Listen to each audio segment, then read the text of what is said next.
Hello again, folks. This is Barry with Barry's 8-track and classic car radio repair.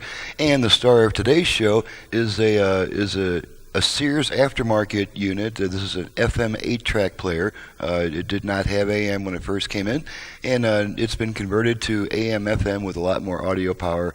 And I've put my special 8-track preamp board in there to brighten up the sound a little bit. So a couple things I'll go over here is to make the controls make more sense. This was two volume controls, one for the front and one for the rear, or actually left and right. Actually, I have converted one of these volume controls into a tone control because this radio originally only had a tone switch, and an actual tone control is required to activate and adjust the virtual balance and fader functions. So we'll just go ahead and turn this radio on. I've got it all converted and everything. We see our cool multiplex light come on. And we'll just real quick run it across the FM band. I normally get about 5 good strong stations before conversion. Let's see how many we get now on the FM band.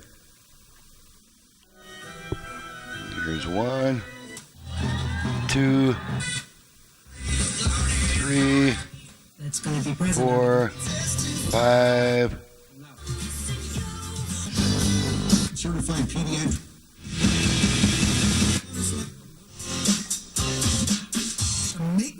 Okay, so that's about 12 stations already.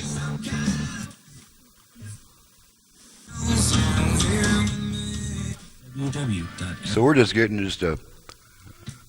a boatload of FM stations now. And now we're switching over to AM and just make sure we get the 1 or 2 stations that we normally get. Okay, AM's looking good.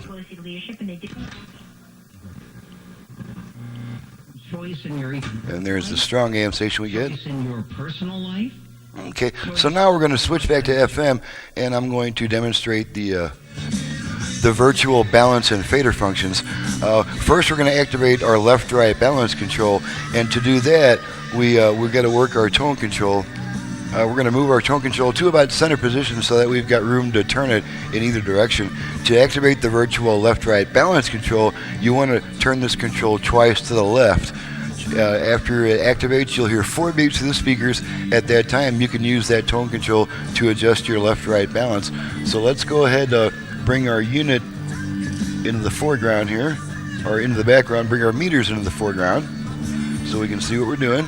Alrighty. Okay, I'm going to activate the virtual left-right balance, and we do that by turning the tone control twice to the left. Okay, it didn't quite activate that time. Let's try it again. There we go. There's our beeps. Okay, and now this exact same control is adjusting our left-right balance. As you can see, right speakers only, left only. Okay, now I'm going to center our speakers, then I'm going to take my hand off the control. You'll hear 1 beep, and there's our beep, and that confirms that the setting's been saved. And now, this is just a tone control again. Okay, now let's do the same thing, except we're going to activate our virtual front-rear fader. We do the same procedure, except we rotate our tone control twice to the right, like this. There's our 4 beeps. Okay, and now this is adjusting our front rear fader. Front speakers only. Speakers are rear only.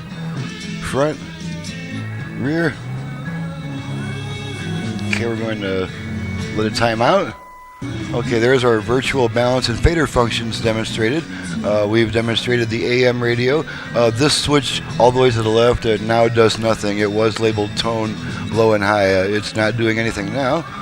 Okay, let's go ahead and pop a tape into this seat and see how much brighter I've made the 8-track sound. Okay, that's our 8-track playing now. We'll switch tracks a few times.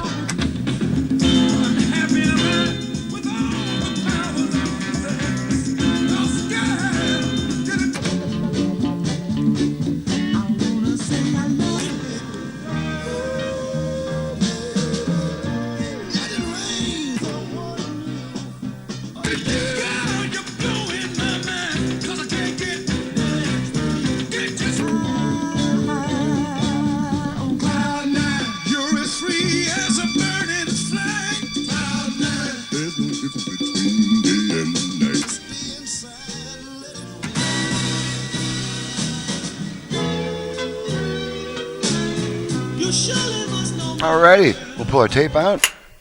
Radio comes back by itself, and now we have demonstrated how much brighter and clearer I can make the 8-track sound after I get done with your unit. So all functions have been tested.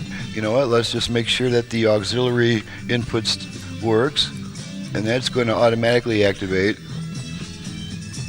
little more volume here so we can hear what we're doing, and we're just going to feed a quick tone into one side. Make sure it switches over. Okay, there's our switch over tone. Other side, and now we are in aux mode, and after we use the aux input, it does take 20 seconds before the radio will come back by itself. That's because of a Vox circuit that it uses. It holds on to the signal a little longer than it really needs to, just to make sure it's not constantly switching back and forth. And if you don't like the delay, just turn the radio off, turn it right back on, and it cancels that delay. And there it comes back by itself. So we'll turn the radio off. Get this radio back into the center of the picture. No, that's me. Okay, and there's our radio. And here I come. This is Barry with Barry's 8-track and classic car radio repair. If you have an 8-track in need of service, you can reach me directly at 928-533-9666. You can also visit my website, barrys8trackrepair.com. That's BARRYS number 8 trackrepair.com. And another one of my websites that's easier to remember is simply classiccarradiorepair.com. Thank you very much for watching and listening. We'll see you next time.